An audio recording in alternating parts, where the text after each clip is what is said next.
साथियों, आज संसार के सभी धर्म इस्लाम के अतिरिक्त नारी और पुरुष की समानता को सिद्धांत व व्यवहार दोनों ही रूपों में स्वीकार करते हैं, पर इस्लाम इन दोनों में से किसी भी रूप में इस तथ्य को स्वीकार करने के लिए तैयार नहीं है। मुसलमान आज भी चार शादियों के विधान को बनाए रखना चाहता है तथा जब भी इस दिशा में सुधार के लिए कोई उदार मुस्लिम या गैर मुस्लिम आवाज़ उठाता है तो उसका ज़बरदस्त विरोध किया जाता है और यह दलील पेश की जाती है, यदि कोई पुरुष सब पत्नियों से समान व्यवहार कर सकता है तो एक से अधिक विवाह करने में क्या आपत्ति है। एक मुसलमान पति अपनी पत्नी को जब चाहे तलाक दे सकता है और पत्नी बेचारी को तलाक का कारण पूछने तक का अधिकार भी नहीं है। पति के मुख से तलाक सुन लेने पर वह बेसहारा हो जाती है।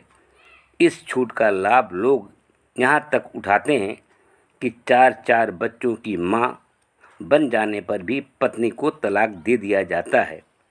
अनुमान लगाइए कि यदि बुढ़ापे में किसी स्त्री को तलाक दे दिया जाए तो उसकी क्या दशा होगी। कुरान शरीफ 1/4/15 के अनुसार जो औरतें बेहयाई का काम करें तुम उनको घरों में कैद कर दो, यहाँ तक कि मौत उनका खात्मा कर दो। इस आयत में बेहयाई की परिभाषा स्पष्ट नहीं की गई है। आज से कुछ वर्ष पूर्व घर से बाहर स्त्री का नंगे सिर घूमना बेहयाई कहा जाता था, मगर आज यह प्रगतिशीलता की पहचान है। इस्लाम के अनुसार पति के अतिरिक्त पर पुरुष को देखना भी बेहयाई है, मगर आज ऐसा संभव नहीं है। कुरान शरीफ 1/4/34 कि इस्लाम में पत्नी को समझाने के लिए मारने का स्पष्ट आदेश है। मारपीट द्वारा किसी मनुष्य को कुछ समझाना मनोविज्ञान के प्रतिकूल है, पर इस्लाम का ऐसा आदेश यह प्रकट करता है कि इस्लाम प्रत्येक दृश्य से नारी को पंगु बनाए रखना चाहता है। इस्लाम में पत्नी को मारने पीटने का आदेश यह प्रकट करता है कि नारी वर्ग पशु के समान है जिसके साथ दुर्व्यवहार करना चाहिए। कुछ मुसलमानों को इस बात पर बड़ा घमंड है कि इस्लाम में लड़की तथा लड़के को पिता की संपत्ति पर समान अधिकार है, पर वास्तविकता कुछ और है। इस्लाम के अनुसार 2 लड़कियां एक लड़के के बराबर हैं। कुरान शरीफ के अनुसार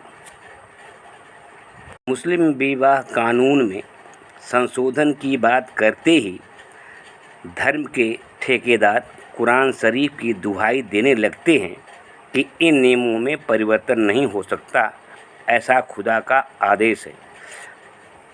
अगर इन मठाधीशों से पूछना चाहिए कि आज कितने खुदा के आदेशों का पालन हो रहा है। कुरान शरीफ के अनुसार चोर के हाथ पर काट डालने की सज़ा है तथा व्यभिचारी पुरुष और स्त्री को 100 कोड़े लगाने की व्यवस्था है, पर क्या आज इन नियमों का पालन कोई कर रहा है। मुस्लिम नारी के लिए पर पुरुष को देखना कुफ्र है, मगर आज इस नियम का पालन कहीं हो रहा है।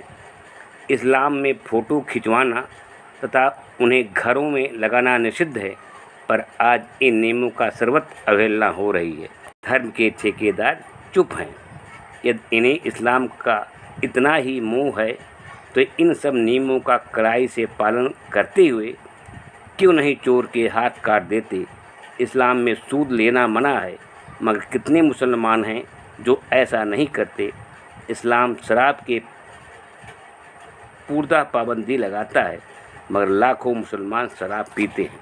जब मिस्र, ट्यूनीशिया, ईरान तथा पाकिस्तान आदि मुस्लिम देश शरीयत में परिवर्तन कर नारी को मुक्त कर चुके हैं तो भारत में यह काम क्यों नहीं होना चाहिए।